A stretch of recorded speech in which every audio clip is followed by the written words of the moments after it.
Okkotsu's freaking domain expansion finally gets revealed in chapter 249 of Jujutsu Kaisen. Along with that, we finally get clarity on the fate of Kenjaku, and it seems that we finally get the confirmation of what Yuji's new ability is that he gained in the time that he last saw Sukna. This chapter just seemed way too damn short for me, but it was still action-packed. I mean, that's probably why it felt so short, because there was so much going on every single freaking page. So enough babbling, let's get right into it. So in the previous chapter, we left off with Rika and Okkotsu coming face to face with Sukna, as we were set to finally see the Queen of Curses versus the King of Curses. Well, before we get back to that, and we will get back to that, I promise, we actually take a step back to the moment that Okkotsu first sliced off Kenjaku's head. And as many people theorized, as soon as Kenjaku's head was sliced off, that meant that Suguru Geto's body was technically dead. If you guys remember way back in the Hidden Inventory arc, Toji didn't want to kill Geto because he didn't know what would happen as soon as he would. Like whether or not all the cursed spirits that he has stored up because of his technique would get unleashed and pretty much run rampant like they are right now. Because that's exactly what happens. All the cursed spirits that Kenjaku had stored over the years just all burst out at once, and Okkotsu calls for Rika to take them out. Well, in all the commotion, this amalgamation of the cursed spirits kind of lifts Kenjaku's head in a way as he adds a condition with one of the Kogane. This is when we actually see Kenjaku summon the Kogane to make a new condition to the Culling game, allowing Sukuna to be the one to activate the merger with Tengen. So that explains the sudden glowing light that appeared in front of Sukuna. It's likely that that was this womb version of Tengen that's being shown here, since as soon as Kenjaku makes the condition that Sukuna can begin the merger, that womb version of Tengen goes shooting off like Dragon Ball style, and it likely teleported in front of Sukuna in that small sphere form. So after seeing that Kenny still isn't dead yet, Okkotsu straight up stabs Kenjaku in the head, which pretty much confirms his death right here, because Kenjaku then goes on to say he's happy that Takaba was his last fight because he had a lot of fun, but not enough fun to make up for 1,000 years. And then he says now it's your turn, so I'm not sure if he means Tengen or Sukuna or Okkotsu here, but the important thing is that it seems that Kenjaku is giving his final words, and considering he's getting stabbed in the brain, which is the root of his curse technique, I find it very hard to believe that he's coming out of this alive through some kind of like Gege shenanigans or something, because it definitely does seem like he's very much dead here, which honestly I'm pretty damn disappointed about, because there are so many unanswered questions, especially referring to the Heian era, that only Kenjaku could really answer, or Kenjaku would be the very best person to answer these questions, I guess aside from Sukuna. And also, how the hell are we gonna get any explanation as to what happened with, Kenjaku pretty much being Yuji's mom, him taking over Kaori's body and having her curse technique? Like, when the hell is that gonna come back into play, you know what I mean? There has to be some flashback that puts all of this stuff together that we're still trying to figure out, and honestly I thought Kenjaku was gonna be the person to put those pieces together, but that seems not likely to happen now. So I'm really curious to see how we're gonna get all these holes of information filled out, or if we're gonna get them filled out at all, because Gege might just go Togashi style. I don't know, I wouldn't put it past Gege to just completely throw away that whole,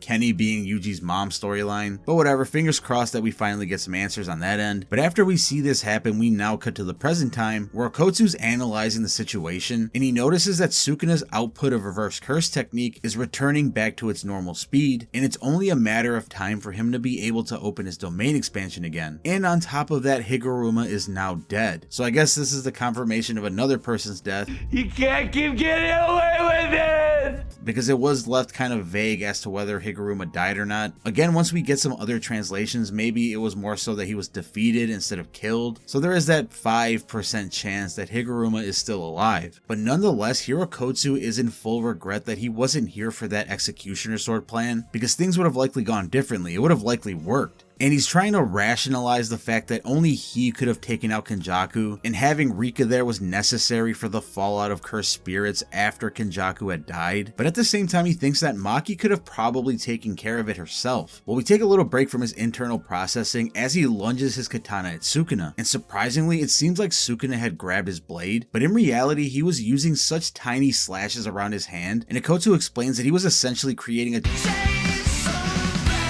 chainsaw of slashes around his hand in order to grab the blade without actually physically touching it. So that's just yet another example of Sukuna being a straight up genius on the fly. But Okkotsu doesn't relent here because he starts attacking him yet again, but this time Rika joins in, so it's a 2v1 at the moment. And man, just seeing these panels play out, all this action with no text, is just so surreal to see, because for the longest time people have been talking about Okkotsu versus Sukuna, the Queen of Curses versus the King of Curses. How would this fight go? And we're seeing it happen right here. here? Well, as they're all trading blows, Okkotsu gets back inside of his own head, and he realizes that all the rationalizing he's been doing is all pretty much just a bunch of excuses. And this is because he wanted to finish off Kenjaku himself with his own hands. And if we remember, this is like the personal grudge that Okkotsu's been holding this entire time. It's been like his main motivation since he re-entered the story. He wants to take out Kenjaku so Gojo wouldn't have to take out his own best friend for a second time. Well, it seems that Okkotsu's heavily regretting this choice because it seems that the situation has gotten really bad, and it likely wouldn't have gotten that bad if Okkotsu stuck around. And honestly, I kind of have to agree with him, because if Okkotsu was there for that whole raid, the one where we just had 4 people, you know, Ino, Kusakabe, Higuruma, and Yuji jumping Sukuna at once, I have no doubt in my mind that that executioner sword plan would have worked. But hey, that's okay with me, because getting pushed into a corner like this makes Okkotsu immediately go into his freaking domain expansion. And finally, we get the official name and the appearance of the domain expansion. It's called Authenticity Mutual Love, or True Mutual Love. We don't have an exact translation yet. And the domain itself seems to be this graveyard of swords with 2 tall stone crosses in the middle. To be honest, for my Fate fans out there, as soon as I saw this domain, I got instant flashes of Unlimited Blade Works.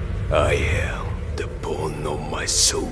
Like, this is almost the exact same concept. I really have to wonder if Gege is a Fate fan, specifically a Shiro Emiya fan from the series, because honestly his abilities and Okkotsu's abilities are kind of similar. Their characters themselves kind of overlap each other, and you know, their values and what happens to them, their backstories and stuff like that. But hey, that's a topic for a different video. The point is that we're finally getting Okkotsu's domain expansion, and we get to see it in action right away, because Sukuna uses Hollow Wicker Basket to negate the sure hit of the domain, and at that moment Okkotsu grabs one of the blades in the blade graveyard and whips it at Sukuna as he says Thin Icebreaker, which is of course a technique that he took from Urame. So here we are in the domain with Okkotsu, Sukuna, and surprisingly Yuji, and as Sukuna takes some slight damage from the attack that Okkotsu just threw at him, he immediately realizes the plan that they're going for here. You know, their next big plan after the Executioner Sword plan failed. Apparently, since Sukuna is still in Megumi's body, he has memories of Okkotsu and his curse technique, which is Copy. This of course allows him to copy curse techniques. So in Okkotsu's domain, he's essentially able to use every one of the curse techniques that he's copied, likely each taking the form of one of the swords in the graveyard, and Okkotsu can use them freely as he wants to. That even applies to the sure hit of the domain, because apparently he can pluck one of the curse techniques that he's copied and apply it to the sure hit as well. This is because as Sukuna is assessing what their plan probably is, he points out that the sure hit of Okkotsu's domain is likely Angel's curse technique, which of course is Jacob's Ladder. So knowing this, Sukuna deduces that Okkotsu is forcing him to use Hollow Wicker Basket, which is pretty much taking one set of his arms and the mouth on his stomach out of commission, because he has to be constantly using Hollow Wicker Basket to not be hit by the sure hit. Because we all know as soon as he's hit by Angel's curse technique, his soul gets like vaporized or something and gets immediately pulled out of Megumi's body. So as his extra limbs are getting occupied, this is where Okkotsu's gonna hit him with an endless barrage of stolen curse techniques. And the craziest part of this plan to me comes when he gets to Yuji. Sukuna reveals that each one of Yuji's punches essentially shreds up his soul, which would allow him to eventually pull him out of Megumi's body. So that explains what happened a few chapters back, when after Sukuna blocked a punch from Yuji, Sukuna got this weird feeling and he was even drawn with this super shaky aesthetic, kind of indicating that his very soul was touched or damaged or something. So that's probably how Sukuna figured this out so quickly, because it took him a little bit to realize what had happened in that moment. Well, this chapter ends with a banger of an editor's comment, because it says the new and old main character, the two will fight to defeat Sukuna. And man, that is just so awesome, because yeah, Okkotsu was technically the main character before Yuji was created to be the main character by Gege, and seeing them team up here finally is going to be so awesome to watch, especially within Okkotsu's domain. I mean, I don't know how any of this is going to play out, but knowing Gege, you know, someone's going to die and it's going to be heartbreaking, so be ready for that, guys.